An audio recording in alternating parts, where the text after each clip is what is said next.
a total cost of ownership for owning a Tesla, and then as a bonus, I'm going to do a cost comparison between the ICE vehicle and a hybrid.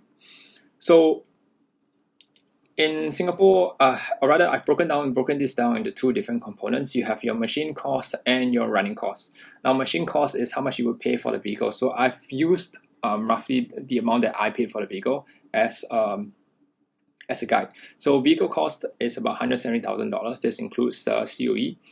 So the AIF for the additional registration fee is about $32,000, and after 10 years, you will get a rebate of $16,000 on the vehicle. So that comes up to about a yearly cost for the vehicle depreciation at about $15,400. So before you buy a vehicle in Singapore, I do recommend that you try to understand what the ARF and the PAF is. So mainly is the ARF component. I think that's very important. You can go down to the LTA website, have a look at what that is. Now the ARF component is an additional fee, like a tax that we pay on top of the declared value of the vehicle. Now this is why vehicles are so expensive in Singapore. One of the reasons, sorry. So this is the additional registration fee component. Now, if once you understand this, you can understand how much the dealer or whoever that is selling you the vehicle is earning on your vehicle. Because then, if they declare the vehicle as $20,000, then the cost of that vehicle to the seller was $20,000, excluding any of their overhead and running costs for sure. So you can work backwards and kind of figure out how much your vehicle should cost. So the next component is running cost. Running cost is made up of main few components. You have your road tax, additional flat component tax. This is something like a consumption tax. Right now, this is petrol engines actually pay for this via your petrol. When you pump petrol, you pay for I think 20 cents or 20 plus cents as an additional tax, consumption tax. And then what's the next one? Charging costs. So three main things. Oh, sorry, maintenance. So four main things, right? You have road tax, your AFC, charging costs, and maintenance costs. So road tax, this is quite standard. Based on a 239 kilowatt hour, you're going to pay $2,526. Now, of course, if you're buying another EV next year, if the vehicle is does not have so much power, you're going to pay way less, right? So if you buy something that's about less than 230 kilowatts, it's going to be less than $1,500. So hopefully Tesla can do something about this. Yeah, hopefully they could do a software lock and bring this down to 230, and that would lower the tax by about $1,000. So this is based on my calculation. I may be wrong. So if I did make a mistake, please flag me out. So the AFC, what we see here in AFC is this component here. So in 2022, you're going to pay an additional $400. In 2023, you're going to pay $700 extra if you own an EV. So you're going to assume a 20,000 kilometers drive annually. Charging, we're going to count the most expensive charging possibility, and that is public charging networks. So you're going to pay on average about 45 cents per kilowatt. Consumption is how much electricity you use per kilometer driven. So annually, based on 20,000 kilometers driven, you can expect to pay about $1,350 in charging cost.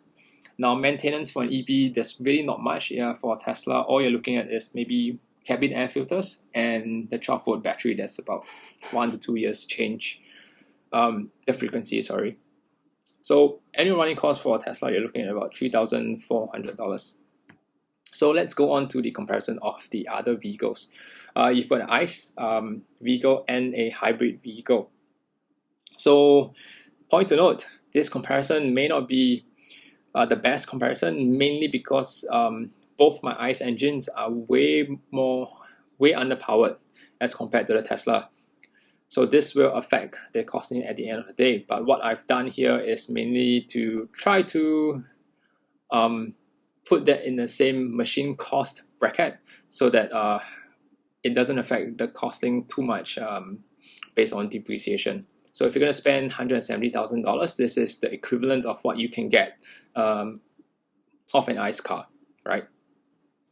So the Mercedes, it's about half the amount of power that you get. The engine is rated for 1,300 cc. So the road tax is going to pay is way much lesser, and we'll get to this in a while on how we calculate road tax in Singapore. So based on annual drive of 20,000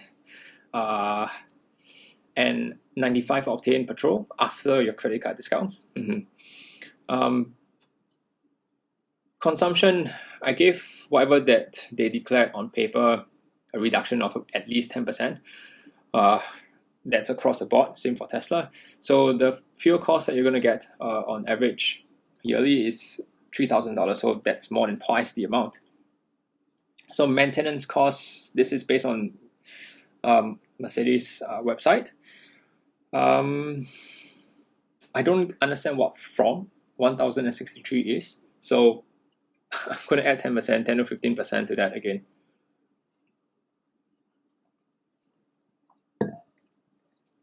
So your total running cost, annual running cost is 1,009, and this is largely because of the road tax, right? So it's $2,000 lesser.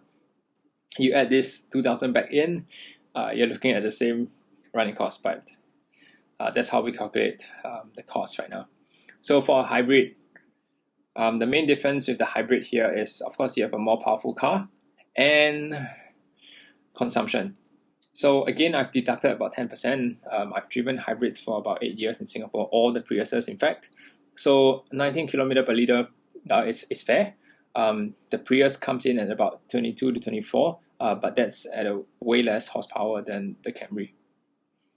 So you're going to pay about $2,200 in fuel cost annually, and maintenance is going to be about $1,300. And this is based on Borneo's Motors synthetic oil package price of $438 per servicing. Right. So if we can look at the annual cost, surprise, your ICE vehicles are cheaper to run. And the large reason for this is the road tax and the AFC.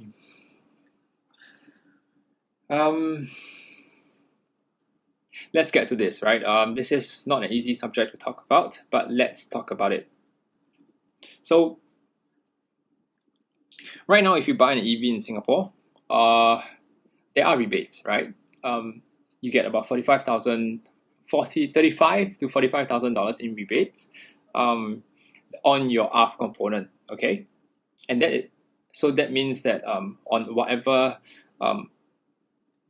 OMV here, on whatever OMV that the dealer or the manufacturer declares their vehicle as, you get a rebate on whatever ARF component that you pay.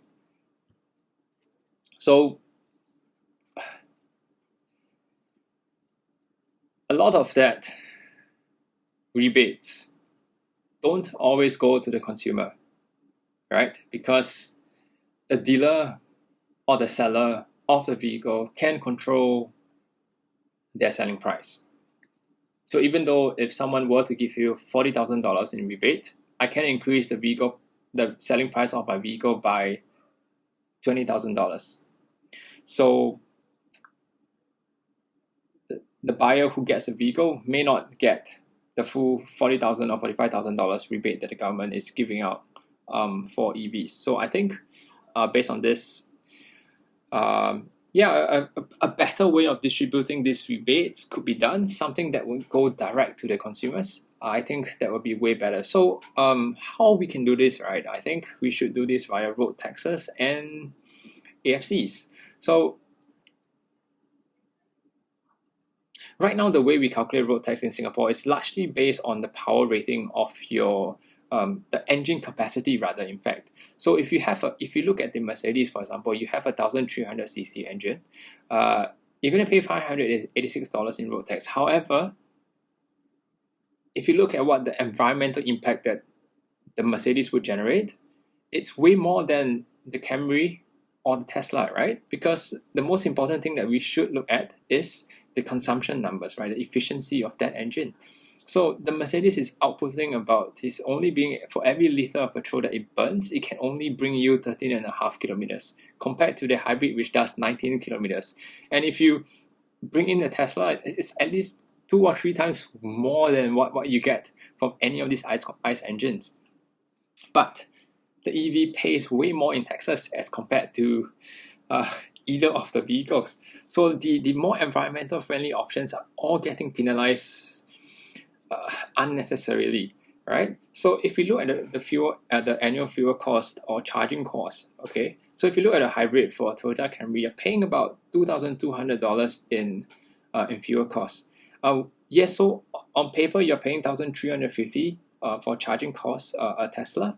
However, if you add in the flat component, which is kind of like the consumption tax that you have to pay for driving a vehicle in Singapore, then if you add in the number from 2023 onwards, $700, you're going to come up paying the same amount as a hybrid. So I don't quite understand why is there a stick. So there's a carrot and stick, right? I don't understand why is there a stick for EVs right now, right? So the only thing I can think of is, yes, we have a lot of petroleum companies in Singapore and we should give them some ample time to adjust. After all, they are sort of contributing to our economy. But yeah, so how much tax can you get how much AFC can you get from taxing the small amount of EV population in Singapore right now? So I feel like we can afford to do away with this for at least 5 years until EV adoption becomes way better. And also to move things forward. In the past, engine capacity was a great way of taxing because the larger the capacity of your engine, the more inefficient, the more carbon footprint you leave behind. But it's no longer the case. So if you look at this, your Camry Hybrid has way more power than your Mercedes engine. However, it's taxed way more simply because of its engine capacity. So or its horsepower. So I think we should be looking at efficiency rather than the power of a vehicle. So I don't see how taxing power of a vehicle makes any difference. Maybe it's just a way to get to be able to tax more. Then if that's the case, then it's fine. So the last portion is, I think don't punish early adopters of EVs. If we want to change transportation as we know it, then an EV has the much better chance of reshaping transportation. Right? You have a chance for autonomous vehicles. EVs are generally way smarter than ICE vehicles. And as an early adopter of an EV, you're going to experience higher depreciation on your vehicles. And that's just because the tech is newer than ICE vehicles. So 3 years down the road, if you were to purchase an EV, it's going to be a better vehicle as compared to what it is now. That's a fact, right? Like EVs can only get better over time. So as an EV owner, you are already getting penalized in a way, in some way or the other. So I feel more can be done to help EV adoption in Singapore. And this will in turn help shape the infrastructure for EVs in our country. So with that, I hope you found this useful. If you like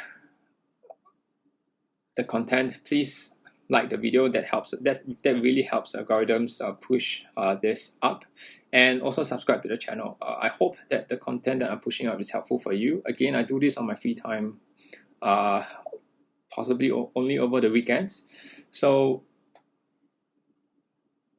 I really want to give an objective look at what it's like and what these topics are in Singapore. If any of this information you feel is incorrect, or please do just leave a comment, and I'm happy to research and make sure that we get them right. So I want to present factual information to everyone so that you can make the right decision. So with that, thank you again for listening, and I'll see you in the next one. And one last one, we might be hosting the CEO of Charge Plus soon in maybe in October. We're going to host him as a podcast. So if you have any questions that you'd like to ask the CEO of Charge Plus, please do just send them my way and I'll see whether I can add them into the conversation.